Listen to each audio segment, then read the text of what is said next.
श्रीमद् भगवद गीता के 11 रहस्य जानकर चौंक जाएंगे। न कोई मरता है और न ही कोई मारता है, सभी निमित्त मात्र हैं। सभी प्राणी जन्म से पहले बिना शरीर के थे, मरने के उपरांत वे बिना शरीर वाले हो जाएंगे। ये तो बीच में ही शरीर वाले देखे जाते हैं, फिर इनका शोक क्यों करते हो कृष्ण। हिंदू धर्म के एकमात्र धर्म ग्रंथ है वेद। वेदों के 4 भाग हैं, ऋग, यजु, साम और अथर्व। वेदों के सार को वेदांत या उपनिषद कहते हैं और उपनिषदों का सार या निचोड़ गीता में है। गीता हिंदुओं का सर्वमान्य एकमात्र धर्म ग्रंथ है। 1. गीता के ज्ञान को भगवान श्री कृष्ण ने अर्जुन से कुरुक्षेत्र में खड़े होकर दिया था। ये श्री कृष्ण अर्जुन संवाद नाम से विख्यात है। 2. वैसे तो गीता श्री कृष्ण और अर्जुन के बीच हुआ एक संवाद है, लेकिन कहते हैं कि भगवान श्री कृष्ण के माध्यम से उस कालरूप परम परमेश्वर ने गीता का ज्ञान विष्णु को दिया। श्री कृष्ण उस समय योगारूढ़ थे। 3. गीता के 4थे अध्याय में कृष्ण जी कहते हैं कि पूर्व काल में ये योग मैंने विवस्वान को बताया था। विवस्वान ने मनु से कहा, मनु ने इक्ष्वाकु को बताया। यूं पीढ़ी दर पीढ़ी परंपरा से प्राप्त इस ज्ञान को राजर्षियों ने जाना, पर कालांतर में ये योग लुप्त हो गया और अब उस पुराने योग को ही तुम्हें पुनः बता रहा हूं। परंपरा से यह ज्ञान सबसे पहले विवस्वान सूर्य को मिला था, जिसके पुत्र वैवस्वत मनु थे। 5. श्री कृष्ण के गुरु घोर अंगिरस थे। घोर अंगिरस ने देवकी पुत्र कृष्ण को जो उपदेश दिया था, वही उपदेश श्री कृष्ण गीता में अर्जुन को देते हैं। छांदोग्य उपनिषद में उल्लेख मिलता है कि देवकी पुत्र कृष्ण घोर अंगिरस के शिष्य हैं और वे गुरु से ऐसा ज्ञान अर्जित करते हैं जिससे फिर कुछ भी ज्ञातव्य नहीं रह जाता है।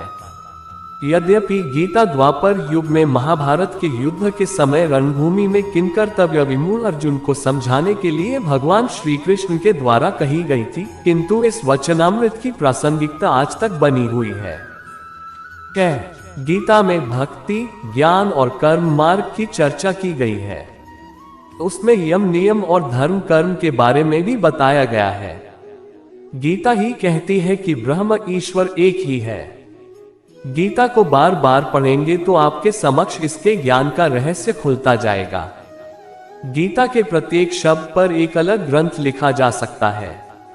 गीता में सृष्टि उत्पत्ति, जीव विकास क्रम, हिंदू संदेवाह क्रम, मानव उत्पत्ति, योग, धर्म, कर्म, ईश्वर, भगवान, देवी देवता, उपासना, प्रार्थना, यम, नियम, राजनीति, युद्ध, मोक्ष, अंतरिक्ष, आकाश, धरती, संस्कार, वंश, कुल, नीति, अर्थ, पूर्वजन्म, जीवन प्रबंधन, राष्ट्र निर्माण, आत्मा, कर्म सिद्धांत, त्रिगुण की संकल्पना, सभी प्राणियों में मैत्री भाव आदि सभी की जानकारी है। श्रीमद् भगवद गीता योगेश्वर श्री कृष्ण की वाणी है। इसके प्रत्येक श्लोक में ज्ञान रूपी प्रकाश है, जिसके प्रस्फुटित होते ही अज्ञान का अंधकार नष्ट हो जाता है। ज्ञान, भक्ति, कर्म, योग मार्गों की विस्तृत व्याख्या की गई है। इन मार्गों पर चलने से व्यक्ति निश्चित ही परमपद का अधिकारी बन जाता है। 7. 3112 ईसा पूर्व हुए भगवान श्री कृष्ण का जन्म हुआ था। कलियुग का आरंभ शक संवत से 3176 वर्ष पूर्व की चैत्र शुक्ल एकम प्रतिपदा को हुआ था। वर्तमान में 1939 शक संवत है। आर्यभट्ट के अनुसार महाभारत युद्ध 3137 ईपू में हुआ। इस युद्ध के 35 वर्ष पश्चात भगवान कृष्ण ने देह छोड़ दी थी, तभी से कलियुग का आरंभ माना जाता है। उनकी मृत्यु एक बहेलिये का तीर लगने से हुई थी। तब उनकी उम्र 119 वर्ष थी। इसका मतलब कि आर्यभट्ट के गणना अनुसार गीता का ज्ञान 5154 वर्ष पूर्व श्री कृष्ण ने अर्जुन को दिया था। 8. हरियाणा के कुरुक्षेत्र में जब ये ज्ञान दिया गया तब तिथि एकादशी थी। संभवतः उस दिन रविवार था। उन्होंने ये ज्ञान लगभग 45 मिनट तक दिया था। गीता में श्री कृष्ण ने 574, अर्जुन ने 85, संजय ने 40 और धृतराष्ट्र ने 1 श्लोक कहा है। गीता की गणना उपनिषदों में की जाती है, इसीलिए इसे गीतोपनिषद भी कहा जाता है। दरअसल यह महाभारत के भीष्म पर्व का हिस्सा है। महाभारत में ही कुछ स्थानों पर उसका हरिगीता नाम से उल्लेख हुआ है। शांति पर्व 346.10 348.8 व 53।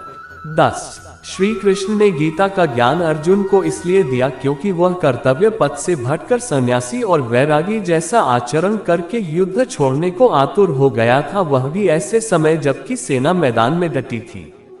ऐसे में श्री कृष्ण को उन्हें उनका कर्तव्य निभाने के लिए ये ज्ञान दिया। गीता को अर्जुन के अलावा और संजय ने सुना और उन्होंने धृतराष्ट्र को सुनाया। 11 गीता एकमात्र ऐसा ग्रंथ है जिस पर दुनिया भर की भाषा में सबसे ज्यादा भाष्य, टीका, व्याख्या, टिप्पणी, निबंध, शोध ग्रंथ आदि लिखे गए हैं। आदि शंकराचार्य, रामानुजाचार्य, मध्वाचार्य, निम्बाक, भास्कर, वल्लभ, श्रीधर स्वामी, आनंद गिरी, मधुसूदन सरस्वती, संत ज्ञानेश्वर, बालगंगाधर तिलक, परमहंस योगानंद, महात्मा गांधी, सर्वपल्ली डॉक्टर राधा कृष्णन, महर्षि अरविंद घोष, एनी बेसेंट, गुरुदत्त, विनोबा भावे, स्वामी चिन्मयानंद, चैतन्य महाप्रभु, स्वामी नारायण, जयदयाल गोयनका, ओशो रजनीश, स्वामी क्रियानंद, स्वामी राम सुखदास, श्री राम शर्मा आचार्य आदि सैकड़ों विद्वानों ने गीता पर भाष्य लिखे या प्रवचन दिए हैं। लेकिन कहते हैं कि ओशो रजनीश ने जो गीता पर प्रवचन दिए हैं वह दुनिया के सर्वश्रेष्ठ प्रवचन हैं। किस समय किसने गीता को महाभारत से अलग कर एक स्वतंत्र ग्रंथ का रूप दिया, इसका कोई प्रमाण कहीं नहीं मिलता। आदि शंकराचार्य द्वारा भाष्य रचे जाने पर गीता जिस तरह प्रमाण ग्रंथ के रूप में पूजित हुई है, क्या वही स्थिति उसे इसके पूर्व भी प्राप्त थी, इसका निर्णय कर पाना कठिन है।